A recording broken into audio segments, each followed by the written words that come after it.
Good evening, everybody. Welcome to the Fall 2023 webinar series hosted by Outreach and Recruitment. We're going to be doing the Cal State Apply workshop today for first-time, first-year students. My name is Nathan Mabali. I'm one of the Outreach and Recruitment counselors for Cal State Fullerton. All right, so let's go ahead and get this started. So Cal State Apply, the application window is October 1st to November 30th. It is already open, so go ahead and get that started. What you're going to do is you're going to go to www.calstate.edu/apply. A friendly reminder to not submit your application right on November 30th. Sometimes that website can crash if a lot of students are applying all at the same time at the very last second.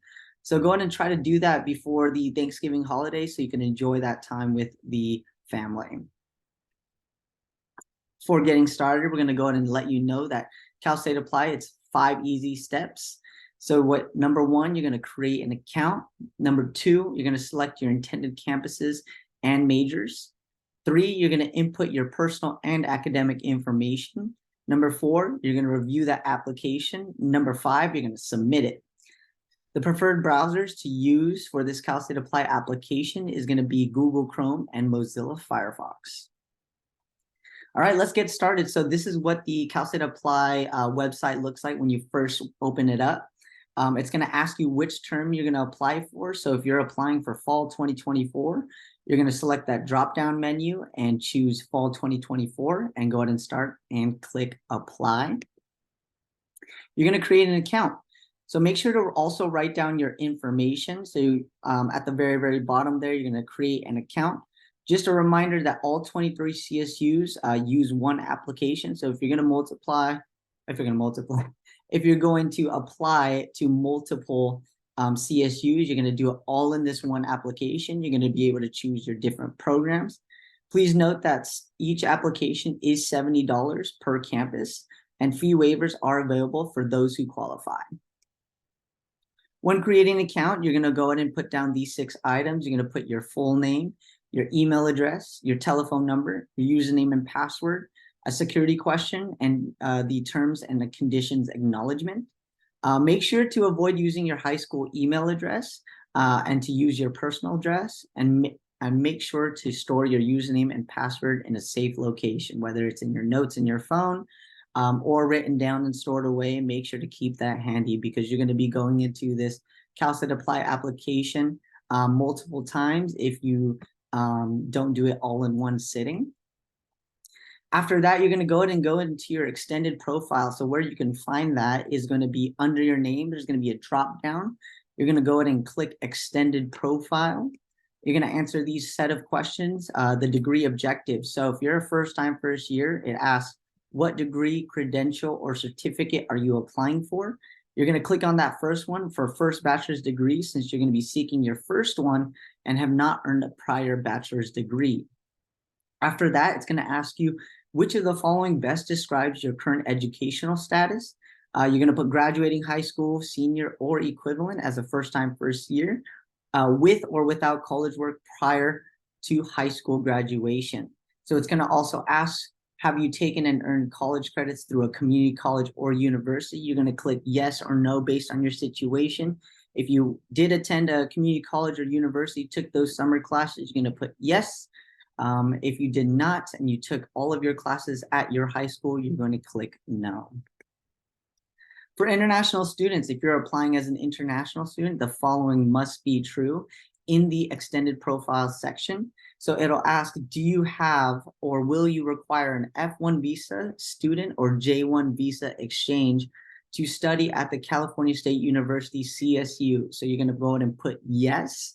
And the status is only determined in the extended profile section. So once you're filling all of that information out, you're going to click yes or no based on your situation as a student.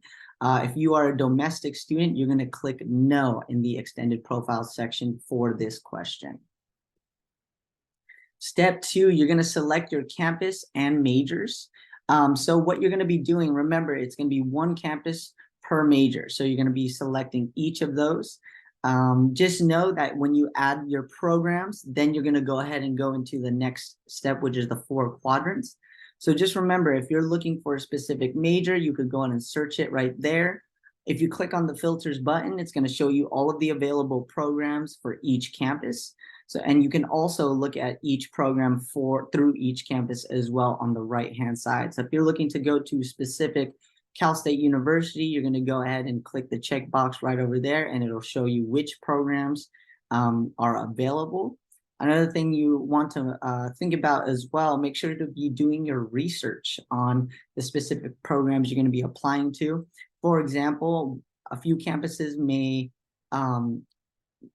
put as a program biology, but if you're looking for biology, it may be named biological science at another CSU. So make sure to do your research and understand what they offer. Make sure to continue to understand what each program consists of, and you'll go ahead and continue right after that. Right on the left-hand side, you can see that that is how you add each program and campus. So you're going to add that plus sign, and that'll add that to your cart. After that, you're going to this is where you're going to review your program selection. So another time, you can apply to as many campuses as you wish, each with a $70 application fee. But note, you can only apply to one program per campus. Once you're done making your selections, you could go ahead and click continue. Make sure to double check the amount of applications you're going to be submitting and how much the total fees are for all of the schools that you'll be applying to. All right, let's continue to my application. This is where you're going to input your personal and academic information. So this is what the 4 quadrants looks like, and we're going to go ahead and dive in to those right now. So the 4 quadrants of your application. So the remainder of the application is under the My Application tab and includes 4 quadrants. Each quadrant has a status that shows where you are with completing the quadrant. You must complete all sections in the first 3 quadrants to submit your application. The 4th quadrant depends on the programs you're applying to. So for example, if you're applying to the nursing program at Cal State Fullerton, on that program materials section, you're going to see that you have to include your essay as well as 2 letters of recommendations. So you're going to go ahead and do that for some specialized programs that are requesting those items. At the very bottom here, under the academic history quadrant, you see that this shows your progress towards completing all the required information for this quadrant. So for in this example, it shows that 3 of 7 sections are completed. You also don't want to skip the program materials section. Even if it appears complete, be sure to click and read everything in that quadrant, as there is usually important information about the programs you are applying to. So for example, there are other programs, music, dance, theater, that require an audition. So make sure to understand what that program materials section is for your specific programs. For the first quadrant, you're going to enter your personal information. So what this is going to consist of is your release statement, your biographic information, your contact information, your citizenship, residency information, your race and ethnicity, parent guardian information, others, and your financial and parental information. So make sure to go ahead and this should be the easiest quadrant to put all that information in. Right after that, it's going to be a release statement on the CAASPP assessment. So if you've taken this and you want to release your results, you're going to go ahead and click that first option. The second option is if you did take it and do not agree to release your results. And then for the third option, if students did not take that assessment, they would select that last option there. So for citizenship and residency information, depending on what you put in the extended profile section, this is what it will look like for domestic applicants, and on the other side for international applicants. So you're going to fill out that information based on the situation that you have. Students with AB 540 status. So to apply as an AB 540 student, the following 2 conditions must be true. Under the extended profile section, you're going to put under international student status, you're going to put no. Under the personal information and citizenship or residency information section, select the value that best describes your U.S. citizenship. You're going to put none. What U.S. state possession do you regard as your permanent home? You're going to put California. Do you claim California residency? Yes. Have you lived in California continuously since birth? You're going to put no. So for all students with an AB 540 status, this is how it should look like on your right-hand side in the red box, all right? Social Security number. So your Social Security number is required to include on the admission application. So if you have that, you're going to go and put that in where it says the SSN. If you do not have a Social Security number, and this applies to international students, undocumented students, and other exceptions who may not have a Social Security number, you're going to check the box below. Some updates: if you were issued a Social Security number as a DACA student, you can enter that in the SSN, the Social Security number box above. And that's about it for Social Security number. So for quadrant number 2, you're going to include all of your academic history. So your high schools attended, your academic information, the colleges attended if you did, your high school coursework, your college coursework if you did attend any community college or university. You're going to include your standardized test and your A to G matching. So for high schools attended, you're going to go ahead and include your high schools, whether it's you only attended one high school or multiple high schools. You're going to include all of them there. Some advice: you can find if you find your high school's CEEB code, you could easily just quickly find your high school, and it'll auto populate to that specific code. Other than that, you can go ahead and type in your high school name, and it should be able to pop up. So for high schools attended, you want to enter the dates attended and term type. So in this example, if you started your freshman year in September 2018, you're going to put that you're going to graduate in May 2023. And it also shows the term type. So for the semester system, on your right-hand side in the red box, you're going to see a term type guide. How many grades does your high school give you per course each academic year? So if you're given 1 grade, that's a full year term type. 2 grades, that's semester. 3 grades, that's a trimester. And 4 grades, that is a quarter term type. On the left-hand side, you're going to put your graduation status. So you're going to put, I have or will graduate with my high school diploma, or I have or will have a high school equivalency, or I will not be receiving a high school diploma or equivalent. After that, you're going to double check the bottom for your high school or high schools. It says date received or expected. So for example, if you're a senior this year, you're going to put that your expected graduation date is going to be May of 2024 if you do graduate in May of 2024. If you are graduating in December and you're graduating early from high school, you're going to go ahead and put December 2023. You're going to continue. You're going to save and continue. And then they're going to ask you for some academic information. Once you submit your application, remember, you cannot edit this section. And it's going to ask you, did you attend high school or secondary school outside the United States? You're going to put no. Unless you did, you're going to go ahead and put yes. For colleges attended, so this section only applies to first-time, first years with college coursework. You're going to report all colleges and institutions attended, regardless of their relevance to the programs you're applying to, and whether the coursework completed there was already transferred to another institution. If you attended or are attending an institution outside the United States or Canada, you can upload an official copy of your transcript with an English Mirror Direct word-for-word translation. This is not required, but will help to expedite the processing of your application. And so once you add a college or university, you're going to enter dates attended, term type, and degree awarded in progress if that is applicable. So for high school coursework, you're going to report all courses that will be used to satisfy the A to G subject requirements. Do not include non-college preparatory courses such as health or physical education. A reminder is manual entering a California high school or high school courses is highly discouraged and will delay the processing of your application. Be sure to add any math, algebra, or higher and or language other than English courses taken in middle school. You can then assign those courses to an A to G area. If you completed college courses while in high school, report those courses in the college coursework section only. So again, if you completed college courses while in high school, report those courses in the college coursework section.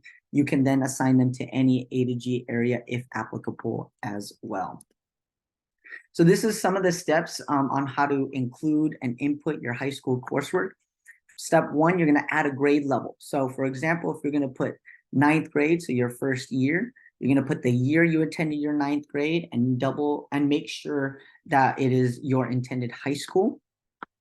Step two, you're going to enter the course title. So if you type in English, like in this example, you're going to go ahead and see all of the English courses that are offered by your high school. So for example, Mayfair High School, they typed in English. These are all of the courses, the English courses that are offered at Mayfair High School. Step three, you're going to select the course type, and this is what each of them means. So none is a standard level course, so it's not an AP course, an IB course, or approved honors course. For advanced placement, it is an AP course. An international baccalaureate is an IB course, and an honors course is an approved honors course. In step four, you're going to enter the grade earned for each term. So if we look at the step 5 example, you're going to put the course title, which is in this example, Algebra 1. Course type, none. For fall and spring, this student received both A's. Now, for example, if you are in your senior year and you're going to input some of the courses that you are taking. For example, if you're taking AP Calculus, you're going to put AP Calculus, and then in course type, you're going to put AP, so advanced placement. And then for fall, you're going to put in progress. And let's say it is a year-long course, you're going to put planned in spring. So in progress means you're currently taking the course. Planned is planning to take the course for a future term. For the last bullet here, if you took a course for only one term, you're going to select no course for the term you will not earn a grade in. So for example, AP Government. I know some students that is only a semester worth of classes. So if you take that last year, AP Government, you're going to put AP Government. The course type, you're going to put advanced placement, so the AP as an AP course. For fall, let's say you did it in fall and you received a B, you're going to put B in fall. And then you're going to put no course if you did not take AP Gov again in spring. And then for step 5, it says click the green check mark to save each course. Make sure you save each one of them as you go along with your application. Reporting repeated courses. So the CSU defines repeated courses as taking the exact same course with the exact same course title taken at the same school or school district at a later time. Do not enter the repeated course twice. If you repeated a course, enter the highest grades earned for the course. If the repeated course is planned or in progress, enter the original grade earned as well as the planned or in progress course as a new grade has not yet been earned. Excuse me. Reporting foreign outside U.S. high schools. You are not required to complete high school coursework or A to G matching sections for any foreign high schools.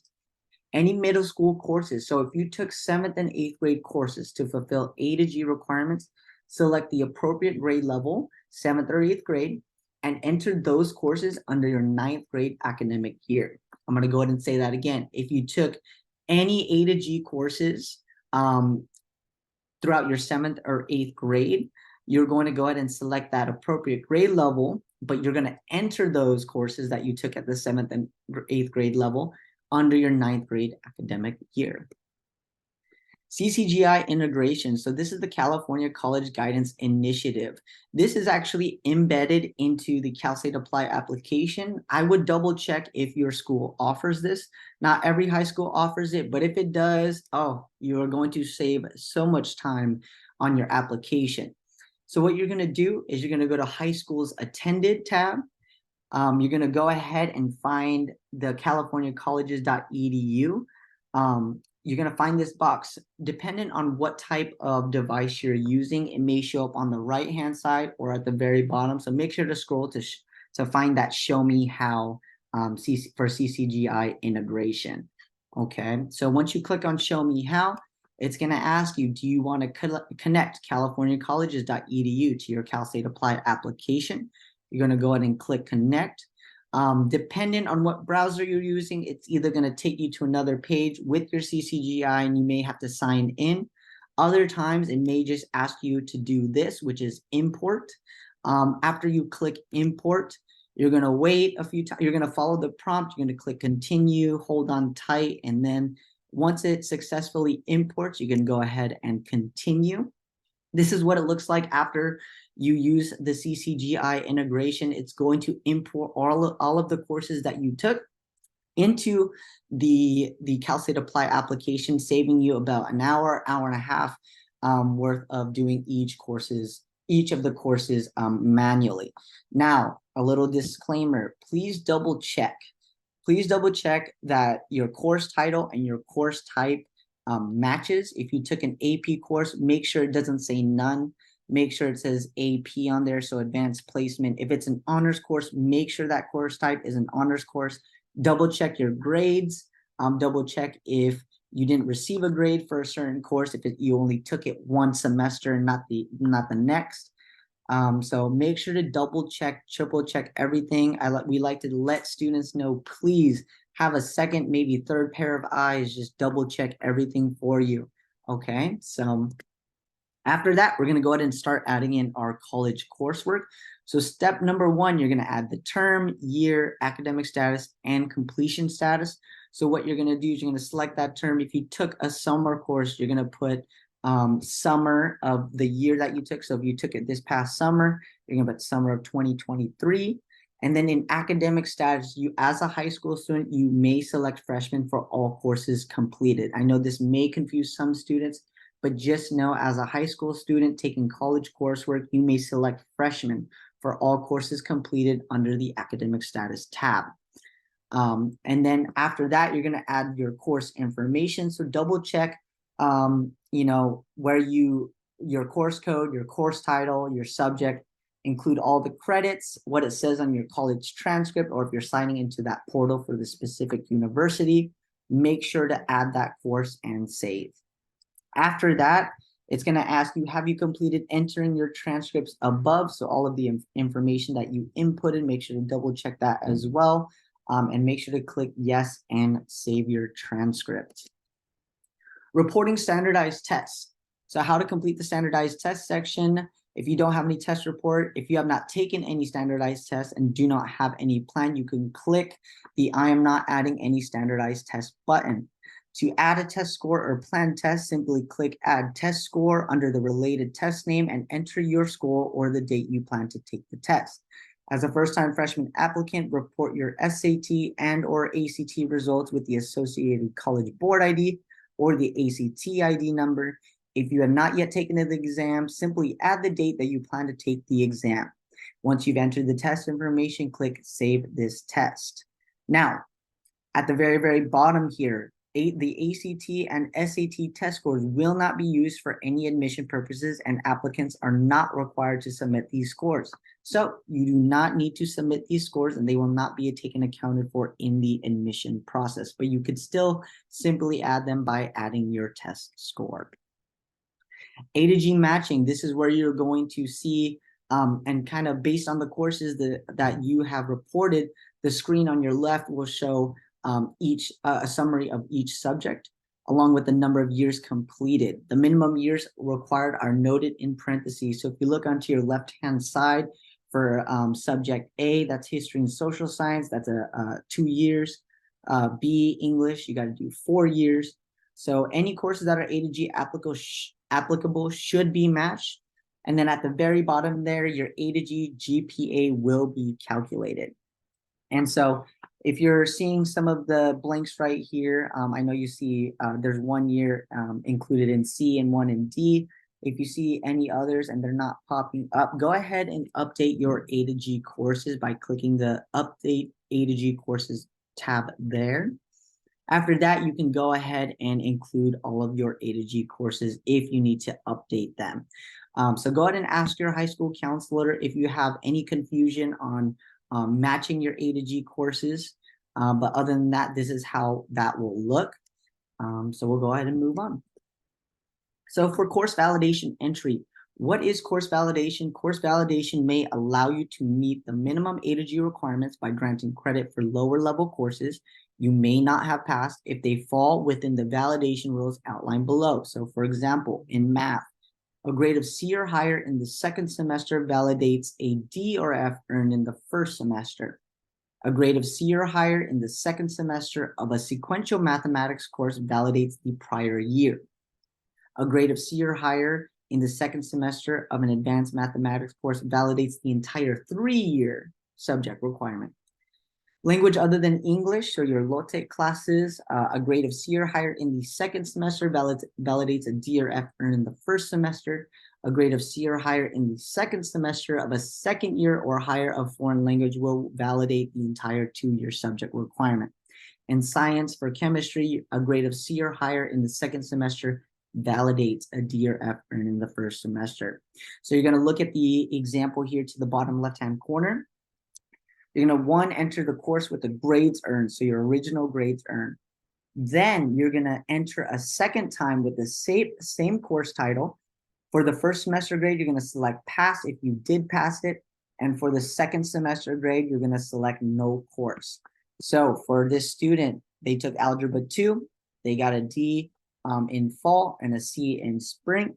Since they only want to validate that first fall grade, they're going to go ahead and input Algebra 2, and then they're going to put pass if they passed it for that fall semester. And then since they passed it in spring of that previous year, they're going to put no course for that. Assistance with inputting coursework. So if you need any help with any situation, inputting your grades, how to answer certain things, go ahead and click on your name. There should be a drop-down menu. Click on the Help Center, and you'll find that freshman application guide. A lot of us counselors, we still use this guide to this day. Sometimes when an interesting situation comes up for a student, or if they want to know how to answer certain things, this is where we go to. It includes a lot of different examples, so make sure to check that out. Like I said, I still use it to this day. If students have any questions that I don't know the answer to, I will go ahead and use that guide to answer those questions. For quadrant 3, so supporting information, you're gonna have 2 sections: your educational programs and work experience, and then you're also the educational opportunity program, otherwise known as EOP. So for your educational programs and work experience, it's going to ask you a series of questions. If you did do this, go ahead and click yes. If not, go ahead and click no. So some of the educational programs are AVID, Upward Bound, Puente Project, Independent Living Project, MESA Project, any others like Gear Up, Camp, Foster Youth Support Programs. Go ahead and, if you have done it, go ahead and put that in there. All right, show what you've done in high school. And so on the right-hand side, they're going to also ask work information if you did work during your high school years, and then any extracurricular program hours of participation and leadership, such as the arts, Asian American Club, Boys Scouts, Girl Scouts, cheerleading, drama, theater, athletics, marching band, Pride Club, you name it. Whatever you've done in your high school career, go ahead and input that as well. To assist programs in evaluating students' admissions eligibility, the Cal State Apply application is collecting this supporting information for all first-time, first-year applicants. So go ahead and show off what you did. You did it. Go ahead and add that in there for your college application, okay? For the Educational Opportunity Program, so EOP, the primary goal of the EOP program is to improve access of low-income, first-generation, and historically disadvantaged students from California with potential for academic success by making higher education a possibility. If this applies to you, please, please, please apply for this program. It'll ask you, do you wish to apply to the EOP program? You can click yes, or yes, I will return later to complete these EOP questions, or no, okay? So go ahead and answer that question if that applies to you. For CSUF EOP overview, EOP does provide financial and academic support to those students whose families are challenged by economic barriers and who need admissions and/or counseling services to succeed in college. Applicants must complete the EOP portion of the application, including 2 names and email addresses for the letters of recommendation. and an autobiographical portion of the EOP sections. If you have any questions, connect with the CSUF EOP at fullerton.edu/EOP.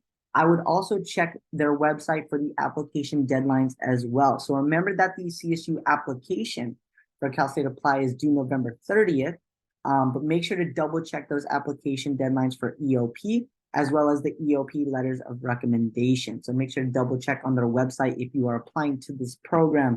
Make sure to double check deadline, okay? For quadrant number 4, we have our program materials. So if you're applying to a program that needs supplemental materials, this is where you're going to double check everything. Even if it is not a program that requires supplemental materials, please just double check everything, okay? This sections are going to include your major and program information and any supplemental questions or documents for select programs. This is what your program materials section looks like. So make sure to read that home. Make sure to check the question tab if you have any, not you if you have any questions, but if you need to answer the questions, if that is a specialized program that requires that.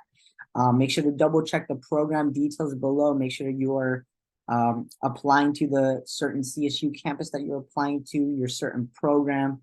Just make sure to double check that everything is correct, okay? All right, so application completion, what does it look like? On the left-hand side, you're gonna see that everything is green, everything is completed, you are good to go. If it's incomplete, it's gonna look like this to the right-hand side, and you're gonna make sure that it is all complete and all green and all ready to go on the left-hand side, all right? Reviewing in your application. So when you're checking your status, make sure to download your application in PDF form. Okay, it is just okay. It's just great to make sure to have this in your records. Make sure to refer back to it. Okay, so always download that application for safekeeping, because you're going to be only submitting this one time. And it's going to be very hard to make changes. If not, you're not going to be able to make any changes. So make sure that you're downloading your application in PDF format. So submitting your application, this is what it looks like when you're about to submit. You could do several things, and we're going to go ahead and check my fee waiver status. We're going to do that on the next slide. So those are the several things you're going to look at. Check my fee waiver status. You're going to double check all of the programs and CSUs that you are applying to. Make sure that the number of applications you're submitting is correct and the total fees. Okay, so, and then after that, you're going to go ahead and click submit all. Now, in terms of the fee waivers, this is what I was talking about earlier. Students can receive up to 4 fee waivers per term. You want to go ahead and check that. And there may be several questions that you have to answer. If not, they're going to just check all of the questions that you answered on the application and make sure you're eligible. Excuse me. On the left side, on the left-hand side, you're going to see what an eligible approved fee waiver looks like. So your available application fee waivers per term, you're going to get 404 if you are eligible. Now, if you're not eligible, it's going to show this on the right-hand side, all right? And if you need more information on fee waivers, you can go ahead and go to that link on the bottom right-hand side right there.